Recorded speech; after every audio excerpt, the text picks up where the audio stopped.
floss. This is kind of good. Okay, compare this to a classical piece of architecture, right?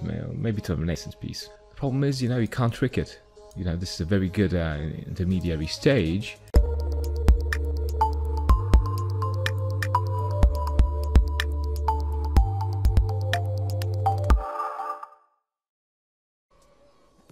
Let's talk about modernism.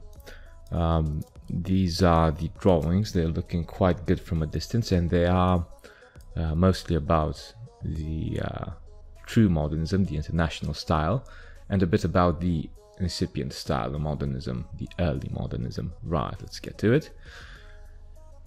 So, again, for drawing stuff like this, the best thing you need to understand is that proportion is key. So, if for classical architecture you could get away with details and stuff like that, for something like this you really need to be, on your A game, okay? There's a couple of proportion and perspective mistakes here. So this isn't perpendicular and on the middle. This goes, it deforms too much when it goes in perspective. This is missing something here. This is too short. It's probably a bit too long as well. This is too deformed. There's a problem here. It's like the perspective points aren't on the same horizon line. Okay, this one's good. The Casa Müller, if I remember, or something, Villa Müller, something like that, from Adolf Floss. This is kind of good, and the Schroeder house is good as well. Right, okay, let's see a couple more of these. So you can see the graphics are kind of the same.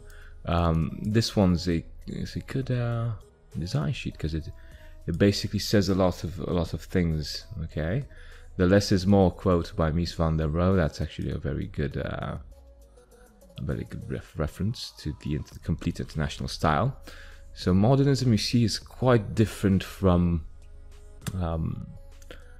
what basically the classical architecture is supposed to be. I've got a article written on the 5 elements of modernism.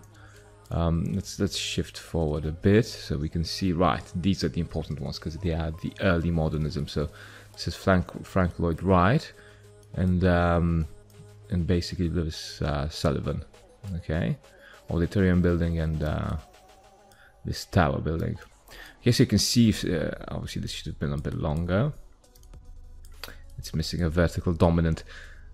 Sorry, I can't not notice this stuff. It's full of perspective mistakes as well. Oh, man.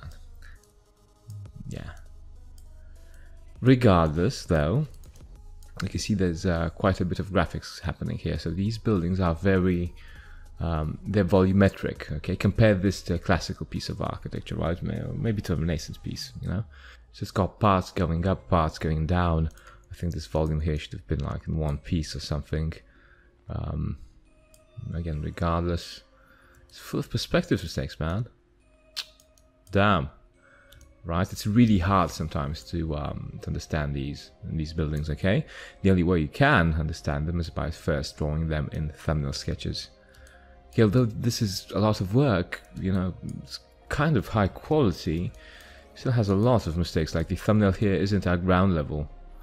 Okay, so it's basically drone level perspective, right? You don't want that. You want a ground level perspective, or rather the Falling Water house, right? Just compare this to classical architecture. It's got like a lot of cantilevered volumes. It's got something, right?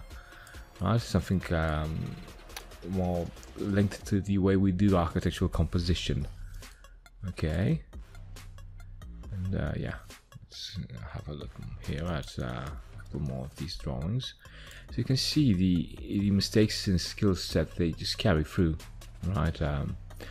There's no way of jumping the queue with this. Your skill set is as good as you deserve it to be, right? You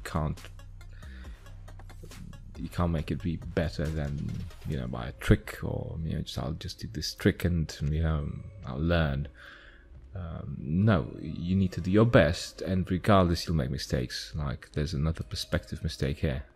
It's quite a harsh one, right? Because the horizon line is somewhere here probably.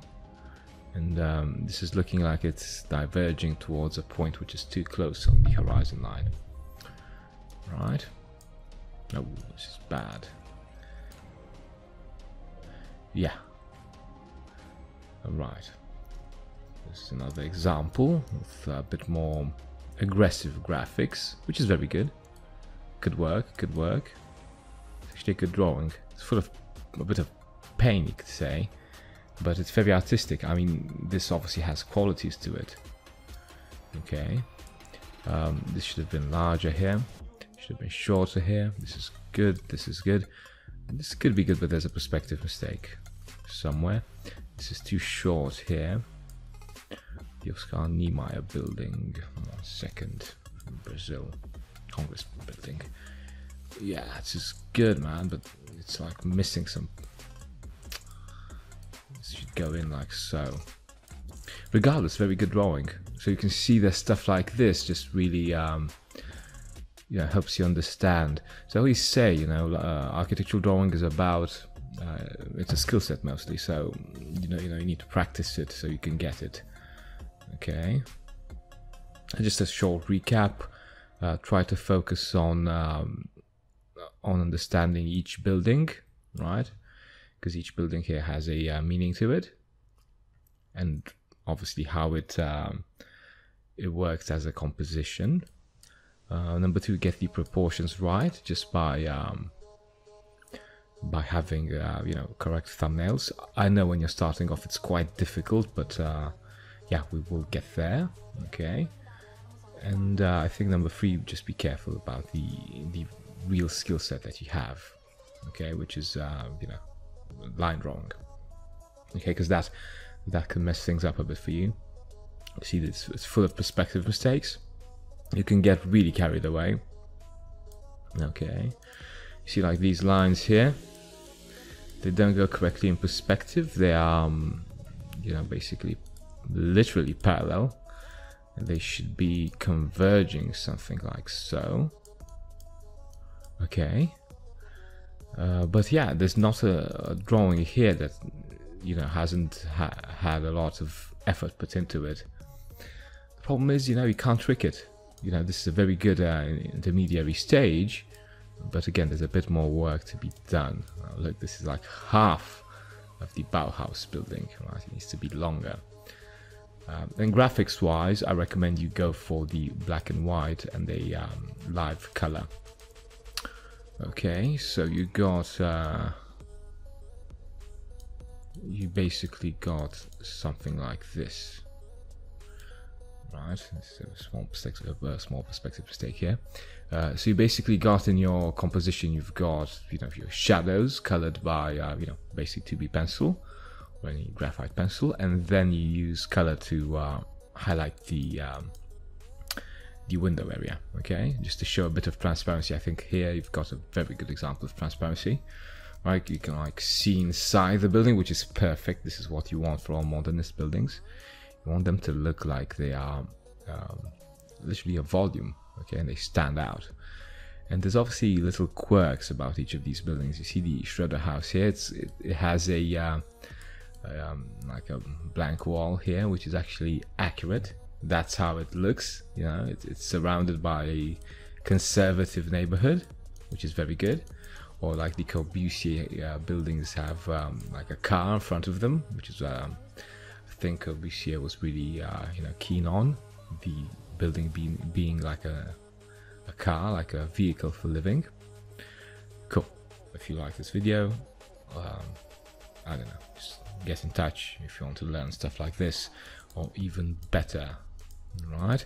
Again, hopefully you've taken notes. If you haven't, just note down 3 things that you learned, and I'll talk to you soon. Take care, draw nicely. So if you want to take your architectural drawing and design skills to levels you never thought possible, get that portfolio for architecture school, get those skills that you can learn from going to university, then visit me on my website, freehandarchitecture.com. I've got a fair bit of information here. You can see a couple of my students' drawings, what they did, how they progressed. You also have free videos, free lessons. This is me sketching here from the live lessons. We are going to talk about architecture, interior design, product design, design, architecture history, landscape design, urban design, everything. Have a look at the courses here. Right, they shared on my website. If you are really determined, then feel free to click on the little box on the right and drop me a line. I'll get back to you within 24 hours and we are going to start the architecture drawing lessons after. Take care, draw nicely.